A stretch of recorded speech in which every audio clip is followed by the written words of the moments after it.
പണ്ടൊക്കെ big boss എന്ന് പറയുമ്പോൾ നമുക്ക് കാണാൻ തന്നെ എന്തൊരു ആവേശമായിരുന്നു അറിയാമോ? കാരണം പുതിയ പുതിയ സെലിബ്രിറ്റീസ് വരുന്നുണ്ട്. അതിൻ്റെ അകത്ത് 2-3 കോമണേഴ്സ് വരും. പിന്നെ അടി വഴക്ക് അങ്ങനെയൊക്കെ അറിയാമല്ലോ.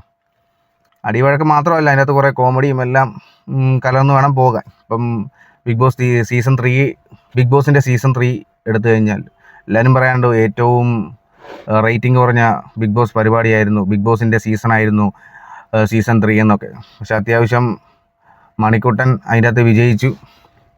സത്യത്തിൽ ഈ മൊത്തത്തിലുള്ള ബിഗ് ബോസ് എടുത്തു നോക്കുകയാണെങ്കിൽ അത്യാവശ്യം നല്ല ബിഗ് ബോസ് എന്ന് പറയാവുന്നത് സീസൺ 3 ആണെന്ന് തോന്നുന്നു. ബാക്കിയെല്ലാം കണക്കായിരുന്നു. അതിൻ്റെ അകത്ത് ഫേമസ് ആയ എല്ലാ വ്യക്തികളും എക്സ്പോസ്ഡായി. സീസൺ 4, 5, 6 എടുത്ത് നോക്കിയാൽ 4 റോബിൻ രാധാകൃഷ്ണൻ, 5 ജിൻഡോ, 6 വിജയ് അഖിൽമാരാർ, ഇവർ 3 പേരുമായിരുന്നു ആ സീസണിലെ ഏറ്റവും ഫേമസ് ആയിരുന്നത്. 3 പേരിൽ ജിൻഡോ ഇറങ്ങിയപ്പോൾ തന്നെ എക്സ്പോസ്ഡായി. എന്നാലും പുള്ളിക്ക് ഇപ്പോൾ അത്യാവശ്യം കുഴപ്പമില്ല. പുള്ളി ഇപ്പോൾ ആരും നോക്കുന്നൊന്നുമില്ല. സോഷ്യൽ മീഡിയയിലും അത്യാവശ്യം ട്രോളുകളൊന്നും കാര്യങ്ങളും വരുന്നില്ല. ഇപ്പോൾ നിലവിൽ ബിഗ് ബോസ് സീസൺ 7 തുടങ്ങിയപ്പോൾ ഇറച്ചിയിരിക്കുന്ന 2 പേരാണ്. ഒന്ന് റോബിൻ രാധാകൃഷ്ണനും 2 അഖിൽമാരാറും. സോഷ്യൽ മീഡിയ ഇട്ട് വറുത്തെടുക്കുന്നു. അവരുടെ നിലപാടില്ലായ്മ വരുന്നുണ്ട്. റോബിൻ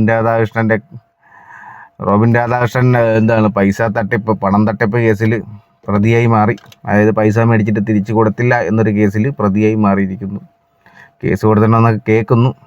ഇപ്പോൾ സോഷ്യൽ മീഡിയയിൽ സത്യത്തിൽ ആ സോഷ്യൽ മീഡിയ എടുത്ത് നോക്കിക്കഴിഞ്ഞാൽ എതിർഭാഗത്തിൻ്റെ തെളിവുകളെല്ലാം വെച്ച് നോക്കുമ്പോൾ റോബിൻ രാധാകൃഷ്ണൻ ചെയ്തത് റോങ് ആണെന്ന് നമുക്ക് മനസ്സിലാകും. റോബിൻ രാധാകൃഷ്ണൻ്റെ കാര്യത്തിൽ ഒരിക്കലും ഒരു സത്യമില്ലെന്ന് തോന്നുന്നു.